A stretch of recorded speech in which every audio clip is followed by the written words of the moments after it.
I now call the meeting of the Planning and Zoning Commission of the town of Pierson, Florida, on April 28th at 6 p.m.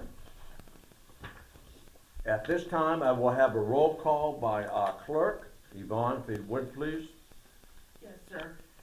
Chairman Paul Martel. Yes, ma'am. Vice Chairman Blair Davis. Here. Mary Kay Hansen. Here. Jeff Herron. Here. Kelly Green. Here. Mark Brett. Here. Rebecca Cottle. Here. And I am present. Thank you very much. At this time, who would like to lead us in a short prayer? Blair? I can. Thank you. Let's go to the Lord in prayer. Lord Heavenly Father, we thank you for this day. We thank you for everyone here tonight. We ask that you give us clear heads tonight, that we make proper decisions to benefit the town of Pierson and the residents here, and leave here safely. In Jesus' name we pray. Amen. Amen. Thank you. Would you all rise, please, and face the flag of our country? I pledge allegiance to the flag of the United States of America and to the republic for which it stands, one nation, under God, indivisible, with liberty and justice for all. Thank you. Please be seated. For the record, I want it be known that Commissioner Jonathan Victors is here.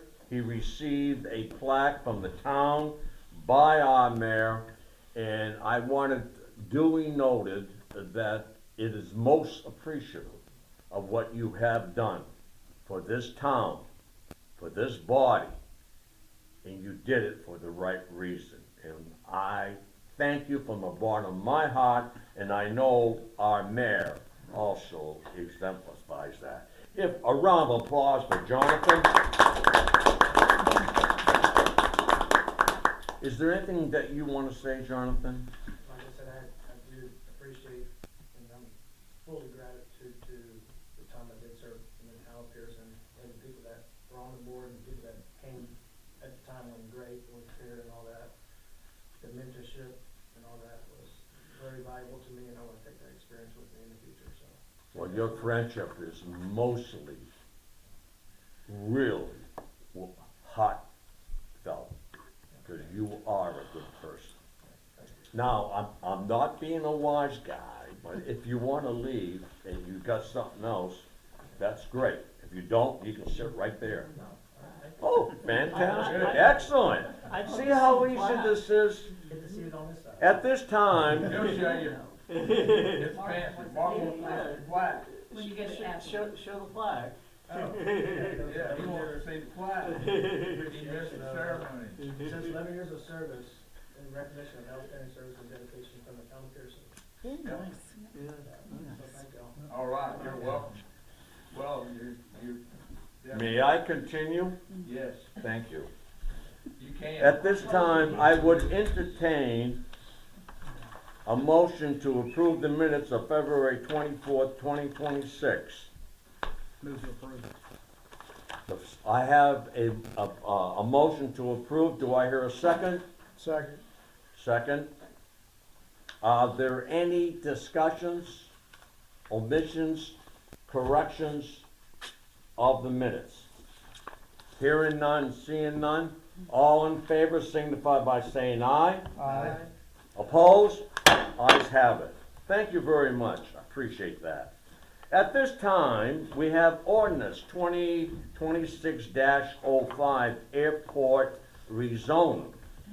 Mark Correct? All right, I'm going to begin by passing out the ordinance. You may have noticed the one in your packet has is an earlier version. This is, let me just take one. Pass it down? Yeah. I can do that too. Okay. There Is that it? Yep, that's it. All right, there you This go. is update? This is an update to the ordinance. It's, Okay. it's substantially the same, but you may have noticed that there were, while there was a map in your staff report, there wasn't a map attached to the ordinance. There was some blanks related to just footprint or setbacks. Everything else is exactly as you guys have seen it. And the reason for the delay in filling those in, we were waiting to see a submittal from the helipad people, but we haven't seen that yet. So we completed the ordinance. So I'll talk about that in a second. So, what you have before you is an administrative proposal to rezone the airport from A1 to planned development rezoning. As you may be aware, for all these years, essentially the airport has been what's considered a legal non-conforming use. The airport was there before the zoning was in place. So when you have a use that is not permitted in the current zoning district, it's called a non-conforming use, and there's either an illegal non-conforming use or a legal non-conforming use.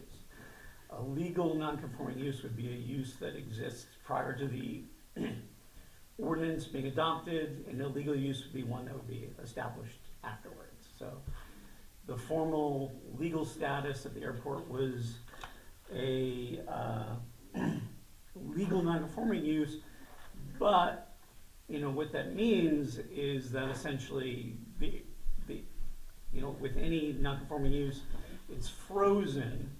Essentially, it can be maintained and kept the way it is, but you can't alter it or change it. If you alter or change a legal non-conforming use, it loses its legal non-conforming status.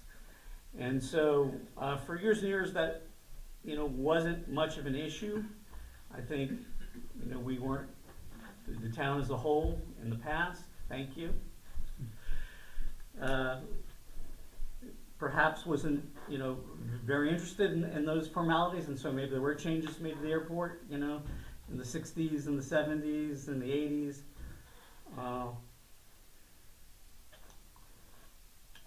But in general, over the last 10 years or so, not many changes have been made to the airport.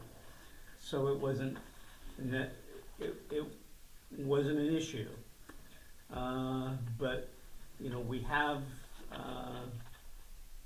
tried to clean these things up when it has come time to do development. So, for example, this building for many years was zoned A1, had a school in it. Nobody ever seemed to mind. But when the town took it over, obviously the town's use really wasn't recognized in the A1.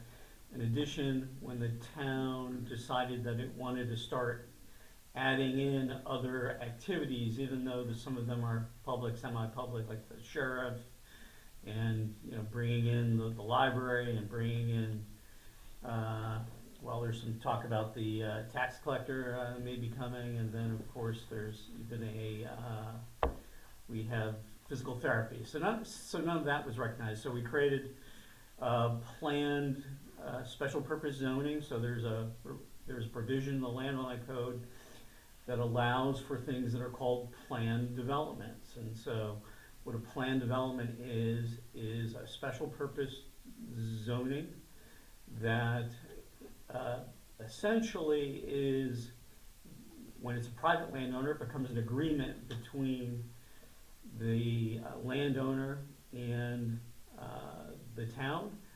And there's usually two components to that. There's an actual written agreement between the town and the landowner that establishes the uses and the setbacks, all the things you would normally see in a zoning category go into that agreement. And then there's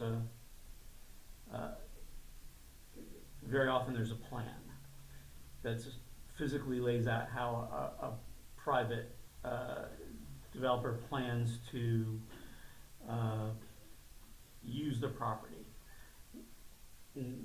When it's done by a public entity doing its own property, very often it's done as you see in this particular case, where there's a development order that's attached to the ordinance that basically establishes what the permitted uses are and things like setbacks and dimensional requirements. So that's essentially what's happening here tonight. And so that was what was done with Town Center. So there's a development order for the Town Center that establishes uses and setbacks, and we're essentially doing the same thing. Now, what has spurred this particular need to change, if you may be aware, the town has entered into a relationship with UF Health and a partner of UF Health that operates helicopter service. So they have UF Health has received permission from the county to operate as a air ambulance in Volusia County.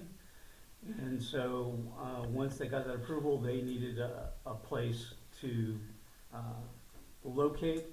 They looked at the land airport, they looked at a number of other locations. They picked Pierson as location, so we are gonna see some land development on the airport property for the first time in a number of years, and so the question becomes what are the rules going to be? So that's essentially what we're trying to establish now. We want to formally allow the uses and recognize its traditional use as an airport, and that's what we're discussing tonight. So I want to call your attention to the maps, first of all.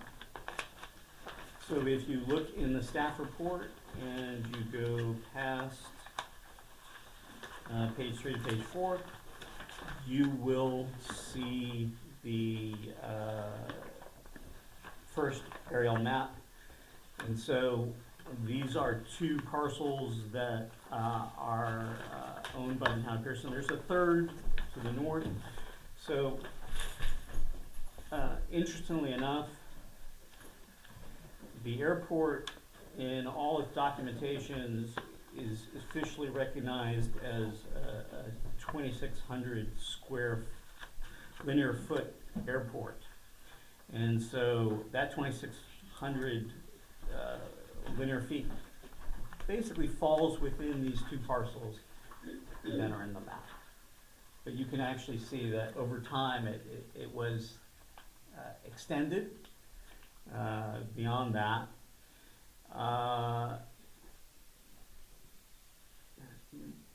So we had to make a decision about, were we going to basically rezone it all the way or not. So we decided that we would recognize, the traditional airport as it's licensed. That did two things. A, it matched, and all the documentation we have with the FAA in regards to the airport. And in addition, it simply saved money on the boundary survey. So that's why you may notice that the airport does extend beyond these two parcels. Next map. Existing land use and zoning. You can see that there are this is existing future land use. So when we did the future land use map for the comp plan a few years, when we did and some of this is obviously for new members, a few years ago we did a complete revamp of the city's comprehensive plan. And so part of that, we adopted new maps. So at that time, we did look at the airport, and we did designate the active used portions of the airport as public facilities, anticipating that a change like we're doing tonight would eventually be made. There are some current conservation sections of the on the future land use map, and you can see that those conservation areas. So we'll talk about that when we get to another map. So, and here you can see the existing, next map shows you the existing zoning, which shows both A1 and conservation. And then you can see the proposed zoning map, which basically does retain some conservation, but shows this map as planned development. And you will notice that some of the conservation did not get retained. So let's go to the next page, and you can see that the reason why we didn't retain the conservation that is on the southern side of the airport is because it isn't actually environmentally sensitive property. So we've talked about this a lot in the past, but I'll explain it for the new members. So there is a number of parcels within the town of Pierson that are designated conservation. They've been designated conservation for a number of series of maps over many iterations, but they've been going back to the late 1980s. Those maps were created largely with the help of the county. That was done basically by looking at what was state-of-the-art aerials back in the mid-1980s, which were compared to what you see, on your Apple or your Google Maps, very low resolution, and they were also then overlaid with soil maps. So there's a large discrepancy between what is designated conservation and what is actually wet when you go out and either look at the property or look at the National Wetlands Inventory. St. John's has a map of wetlands as well that's very similar to the National Wetlands Inventory, but does differ in some instances. So what you're seeing here is a presentation of the National Wetlands Inventory, and so it's clear that that portion of the airport on that south side that had some conservation, wasn't wet, probably never was wet. I mean, it might be low, but it's not necessarily wetlands. And that portion, the portion where the helipad is going, which is actually right here on the map, that's the area that they're, it's on that side. that's where the helipad's going. You can't really tell on this map, but that's an area that previously did have some structures on it. It doesn't currently, but it was, I think it did have like an old, had an old building, and it had been cleared out. So it certainly wasn't, it's not wetlands. Yeah. So that's why we're not showing that. So that,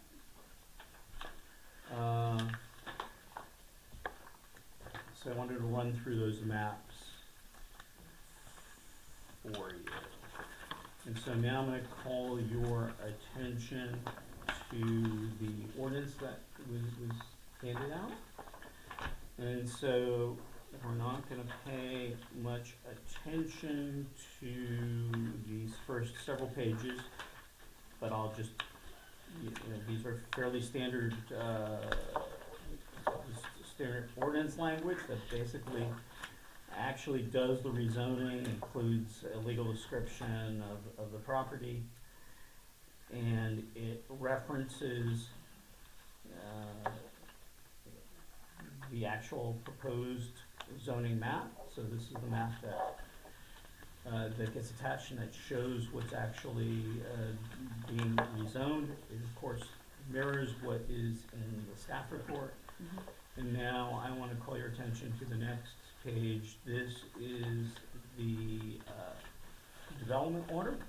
Page and what? This will be page 7. Thank Exhibit D.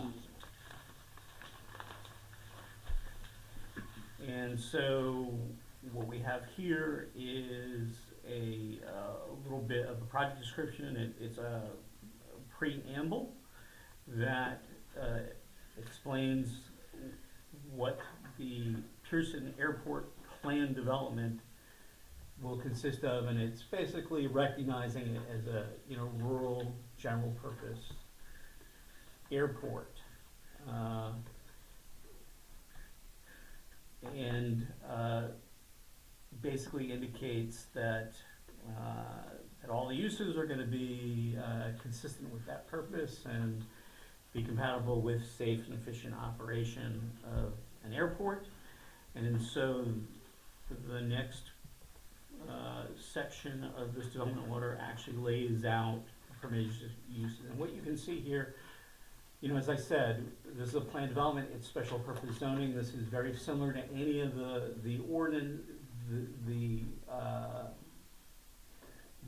zoning, straight zoning categories that are in the land code. Kind of covers and follows the same, provides the same sort of information. But of course it's tied to this specific property and provides for, a very limited range of uses. So you can see that it's going to allow general aviation, airport facilities, and so called out and tried to list the things you normally would associate with an airport, just making it clear, runways, taxis, aprons, hangars, etc. There is no fueling facilities at the airport currently, and there's no imminent plan to add one. However, providing for that as a possible use at the airport. There's no aircraft, maintenance or repair facilities, again, providing that as a potential future use, and even contemplating perhaps there will be a future time where there will be actual, offices associated with the airport, or, talk about pilot lounge, briefing facilities. There will be one of sorts associated with the helipad. The next item that's allowed is the helipad, and so they will have they plan to locate a modular building on that site, which will be a place where we'll have offices for the pilots, and I think an area where they may actually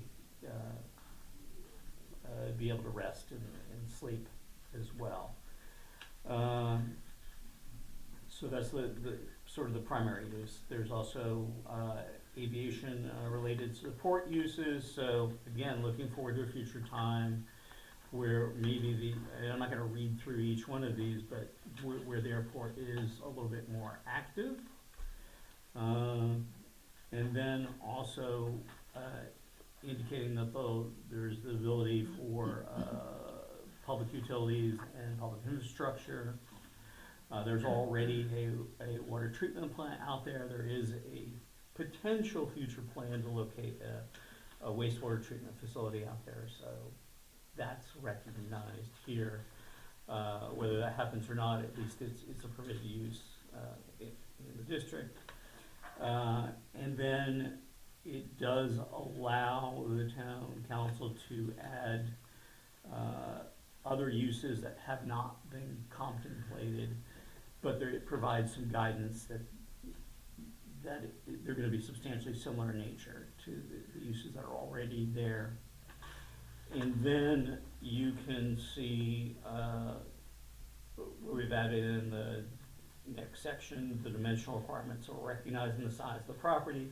We basically indicated that the building setbacks will be 30 feet from all the perimeters, that there'll be a separation of 5 feet on the property, a max height of 45 feet of any individual building, and a maximum lot coverage of 60%. That involves buildings.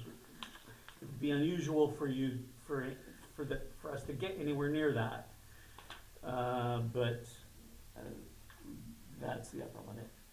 Off-street parking is gonna be per the Land Development Code. Landscape will be essentially asking the town council to, at some future time, prepare a landscape plan for the airport, and then language that basically indicates that any development will go through the normal process, so go through standard site plan approval coming to the planning commission and the town council. So that's essentially the airport zoning. The staff report indicates that it meets the comprehensive plan, because we've already recognized this as a public facility, and we've indicated that it's met the criteria. So be happy to answer any questions you guys might have. All right, commissioners, are there any questions to be directed to Mark and Amanda, right? Rebecca, I was close. You were close. I do have a question. Yeah. Please do. So, when it was initially brought up to do this, was flight instruction and aviation training part of the deal? No. No. Flight instruction, I know in the past there were flight instruction that occurred with the, I guess it was with the gliders, right? So there was a glider club, and I know that you know, I think Embry-Riddle did their Yeah, landing and yeah, stuff in yeah, there as well. yeah, but they do that. helicopters are a little different. Yeah. Okay. So I was just trying to recognize, I knew that there was glider training in the past. Okay. Again, it was just an anticipated use.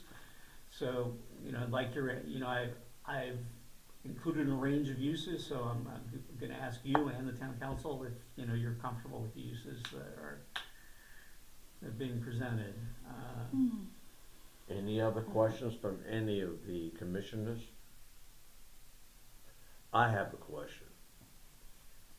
Common sense says it'd be visual, because we're still gonna have planes landing there, take off, and doing their FAA requirements. Correct. So that's what's gonna be, I'm assuming, is how it's gonna operate? Visual flight rules? Yes. Thank you. That's my question. Okay. Are there any other questions from the commissioners? Are there any questions from the audience? Mr. Mayor? I just have a comment on the training, the flight training. That's been going on that airport for years. It's nothing new. Well, I mean, It's actually happening currently Okay. right now. Most of the training that they're doing is like a touch and go, yeah, tail dragger type thing. Yeah. And, I mean, I know that, but I was like helicopter training and stuff. Is that like gonna be their main focus to do that for emergency, you know, pickups? That's not gonna be anything, that doesn't have anything to do with helicopter training. Uh-huh. That facility has everything to do with evac, emergency, 24/7 day a week staff facility to take off and go to a call where they need to have somebody life flighted quickly. And they may take them to Orlando, they may take them to Shands, they may take them to Mayo, and they're gonna service more than just Pierson. Right. Pierson's just gonna be the central hub where it's gonna be located. And two reasons is air traffic at the airport at Daytona and DeLand is quicker for them to get off here, but it doesn't have anything to do with helicopter training or nothing. Okay. It's just strictly medical evac, that's Okay. it. Thank you. I think also Bush County Sheriff's Department uses it for their training, right? They Yeah, do they do. some stuff there, they do some night landing Yeah. and things there from time to time, yeah. I see some helicopter training there. But there's not, but the point that she was making, that facility doesn't have anything to do with training helicopter pilots. Right. they're all gonna be trained, as They're far as, gonna be Yeah. as far as we know. Now in the future, there could be some Yes. aviation training All occurring those there people from will other be outfits, paramedics but not and UF. fly. Gentlemen, ladies and gentlemen, please, one person at a time speaks. Feature Hmm? gavel. Mr. Mayor? I'm done. Okay, thank you. Blair? Anything you wanna add? No. Oh, okay, all right. I just wanna have a nice, smooth, running meeting so that we all pay attention to what's being said. I have a question mark. Is there any chance you can move this whole thing somewhere else? The noise over my house is disgusting. No, I'm only kidding. I'm only kidding. Are there any other questions that need to be asked? Hearing none, seeing none, I would entertain a motion that this, ordinance 2026 XX, 05, right, 05. It's 05. Right. I would entertain a motion that, We- it be moved. Move to approve ordinance 2026-05. Second, Do I hear a second? second. All right. Are there any other thoughts? Anything? Hearing none, seeing none? Would you have a roll call, please, Yvonne? Yes, sir. Kelly Green, Yes. Jeff Herron, Yes. Mary Kay Hansen, Yes. Vice Chairman Blair Davis, Yes. Chairman Paul Martell. Yes.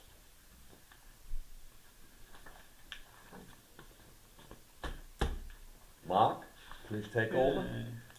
Next, Or Rebecca, one or the other.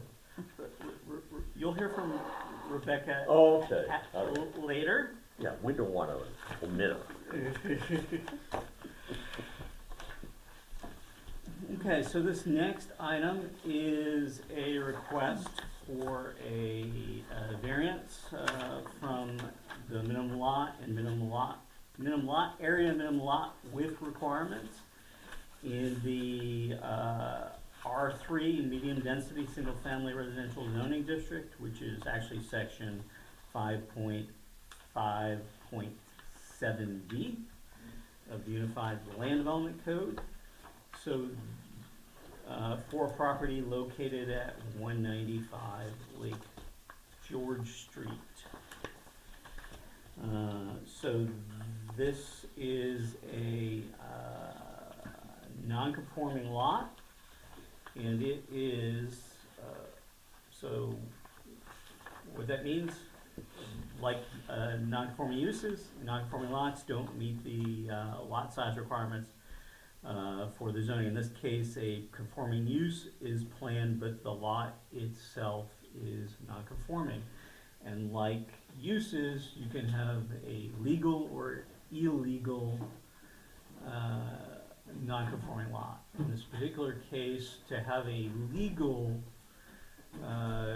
conforming lot, it has to be created prior to some date in February 1994. This lot was not created in its current size prior to 1994, so this happened sometime afterwards. I, you know, having gone back and gone through the records,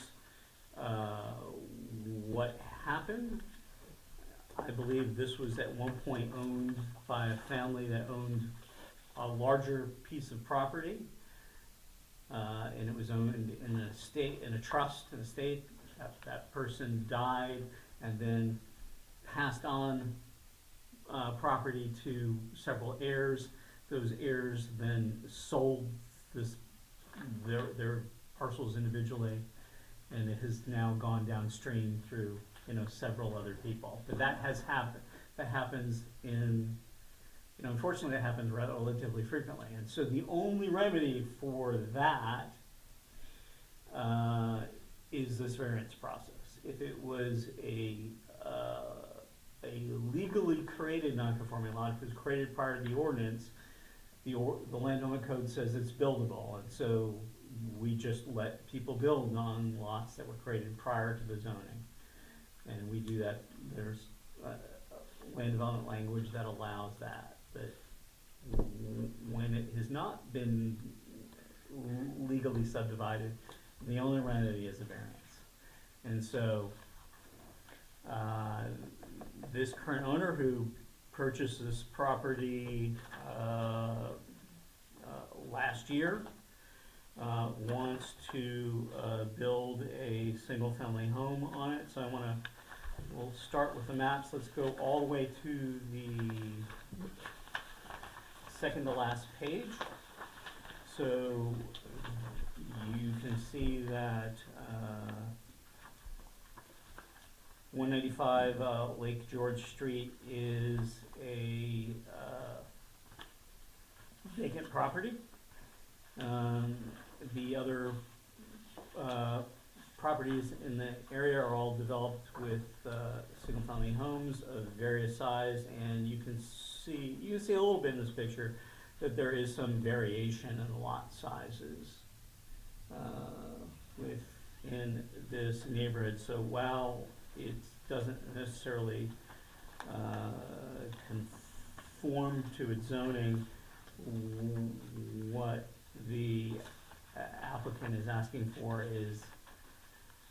is not significantly out of touch or out of character with the surrounding uses. There's a lot of variation in this particular neighborhood. So, calling your attention to the staff report, you can see that the minimum lot size is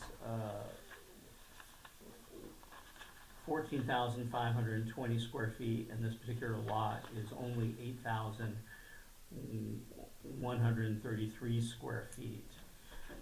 In addition, the minimum lot width in the zoning is 85 feet, and this is just under 65 feet in width. So in order to grant a variance, the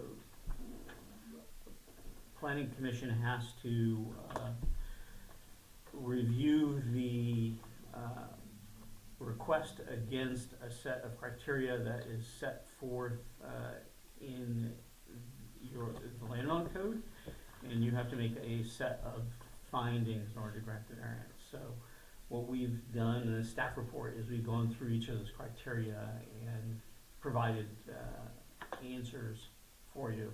So I'm going to go through those and discuss those, and then you guys, then I will turn it over to you. I do, one other thing I do want to point out when we were in the map section, there is an exhibit, it's this exhibit, and it shows the home that they would like to build, should you approve this variance. So, start with A. Special conditions and circumstances exist which are peculiar to the land, structure, or building involved and which are not applicable to other land structures or buildings in the same zoning district. And so this particular special circumstance, the hardship, is that the lot is non-conforming as to area and width. I mean, that's essentially why they're here. And while I've said there is some variation in the neighborhood, this particular special circumstances of this lot are its area with some of the other lots in the area may have been maybe legal non-conforming uses, depending upon when they're created. Again, we talked about kind of how this happened when I went back and looked at the history. B, the special conditions and circumstances do not result from the action of the applicant, and so the owner did not create this. The current owner is downstream of this illegal subdivision by several landowners, having exchanged property. C, literal interpretation of the provisions of these regulations would deprive the applicant of the rights commonly enjoyed by other properties and the same zoning classifications under the terms of the code, and would work an unnecessary and undue hardship on the applicant. So in this particular case, strict adherence to the lot, to the minimum lot area and the minimum lot width would essentially render this lot unbuildable. So it would be a substantial deprivation if we literally applied the regulations. The variance granted is the minimum variance that would make possible the reasonable use of the land, building, or structure. They're requesting, they are requesting minimum variance. They're requesting you to reduce it to the actual lot size and width that exists. They don't own any adjoining property, and so it's not like they could in some way, you know, expand or remedy the situation. The grant of the variance will be in harmony with the general intent and purpose of the code, and that such variance will not be injurious to the area involved. So the variance will allow them to make a reasonable use of the property. They plan to build a single-family home, and there's a lot of variation in this particular neighborhood. This is not a subdivision or an area of town which has a lot of, you know, uniformity or larger lots. And so we've gone through this criteria, and so based on our findings, we're recommending approval of the variance to you. Are there any questions from the commissioners? Yes, sir. Blair, please. Has the neighbor on that, to the property to the west, been notified of plans to build or an intent to build? Letters were sent to everybody around them. Nothing came back? No We had negative? one of them call and ask why we sent the letter to him, because he didn't care. Fair He enough. would prefer Fair we enough. don't send That's him what any I'm more for. mail. That sounds like a Pierson night. Well, Yeah. None of the other ones Good question, called in or though. said anything. What's our, on, The applicant was told to visit his neighbors and talk to them about this, Okay. because they were gonna get these letters, and so, Yeah, you know, so it's a good idea to go talk to your neighbors. just so. looking, wow, he's gonna be close. It looks it. But He it has meets to be a setback enough, because you said the, Yeah, the setbacks are they're- okay, Yeah, they're still gonna meet the setbacks that are in the zone. okay. They're not asking for variation on the setbacks or reduction, they're just asking for reduction of the, size of the lot. I have a question. This is a regular brick and mortar house. yes. Thank you. Are there any other questions from the commissioners? Any thoughts? Only From question the- I had was what you just discussed, and that was the setbacks. If the setbacks are there, then Yep. Yeah. Okay. All right. Well, as chair, I would entertain a motion on 195 Lake George Street, and it's a variance request. I move to approve the variance request. I have a motion. Is there a second? I'll second it. Seconded by Kelly Green. Are there anything else that wants to be injected? Hearing none, seeing none. Yvonne, would you have a roll call, please? Yes, sir. Kelly Green, Yes. Commissioner Jeff Sharon, Yes. Commissioner Mary Kay Hansen, Yes. Vice Chairman Blair Davis, Yes. Chairman Paul Martell. Yes. So passed. Ma? Well, I'm done. Oh, Rebecca, it's your baby. Go ahead, kid. So the last item doesn't require any action as of right now. This is just to inform everyone of a preemption that came from the state. During their last legislative session, they passed House Bill 399, which requires local governments to allow off-site constructed residential dwellings. And they have to be allowed by right in any zoning district that allows single-family homes. So that off-site constructed dwelling does include manufactured homes, which are often what people refer to as a mobile home. Those are specifically included by this legislation. So that does affect a number of Pierson's zoning districts. As you can see, they're listed there at the bottom. This basically means that if anyone comes in with a building permit and they want to place a manufactured home on their property in any of those zoning districts, they don't have to go through rezoning. They can just get a permit. This does not include mobile homes that were built before June 5th of 1976. Those are dated before HUD code, so you can't get a permit to move those anymore. So those aren't included. When people use the term mobile home, they're actually referring to the newer manufactured homes.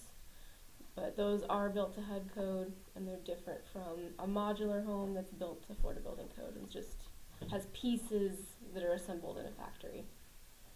Yeah. So eventually we will be coming to you with an ordinance to update the land development code to comply with this. Obviously we're not doing that today, but that will be coming in the future. Thought we'd just ease you into it. Heads up. Yes. So Yes, this is just an update. So this is in effect now, the Yeah, way because the the governor legislature signed wrote it. it. Yeah, he signed it and already. So if they came in now, even though we haven't changed the rules yet, Right. we'd have to allow it. But Okay. But we are gonna bring the rules forward and make some changes. All right. So. So, I'm sorry. No, go ahead. So, just for clarification, so 2026 built double wide trailers count in this as a manufactured home, Yes, even though it's not on a stem wall or anything like that. right. Okay, yeah, because we're not talking modular, Yep. we're talking manufactured. Yep, so anything that's built to HUD code Okay. would qualify. The mobile homes that are pre-1976, they're not built Right. to any code, so Right. those are still not allowed. But basically, any factory-built home can be permitted now. Okay. Are there any other? I have a Yes, question. Mr. Mayor. Where Blair and I live is basically zoned R1. So I'm a little about 3¼ acres right behind my house. So my understanding is right. If I decided that I wanted to put a mobile home there on that 3 acres, I could do it. Yes. Okay. You'd have to, if it's one lot, you can't do it. You'd have to split it, right? If you have enough land to have 2 R1, It's one parcel. it's one parcel now, but how big is it? It's 3.21 acres. So you could. Could I put, what So you'd I'm have to saying split. is, could I put one mobile home on that 3.1 acres and keep it as that parcel, if I wanted to? I like a big yard. It's vacant now, right? Yeah. Yeah. Oh, it's a vacant, separate parcel, it's not. It's part- not his, It's it's not not where his his house home. is. No, It's not it's his home two separate parcels. It's separate from the piece, it butts up to my property where my home is, but the 3.21 acres is a total separate piece. Yes, you could put a mobile home on it. Okay. It would be legal for you to Would- do that. Would that be considered a mother-in-law home? No. Would not. Okay, I just, Now, if he wanted to put it on his own parcel, he'd go through the ADU stuff that we. but tried. I agree with But that's different Mr. than, Mayor. it's different than the mobile home stuff. All right, I just wanna clarify. There was a bill that proposed to allow ADUs by right, but it did not pass. So that's gone through the legislature this year and last year, but it hasn't passed either time. Okay. So So there's nothing we have to do here. Nothing to do tonight, we will This was just bring forward in the information. future.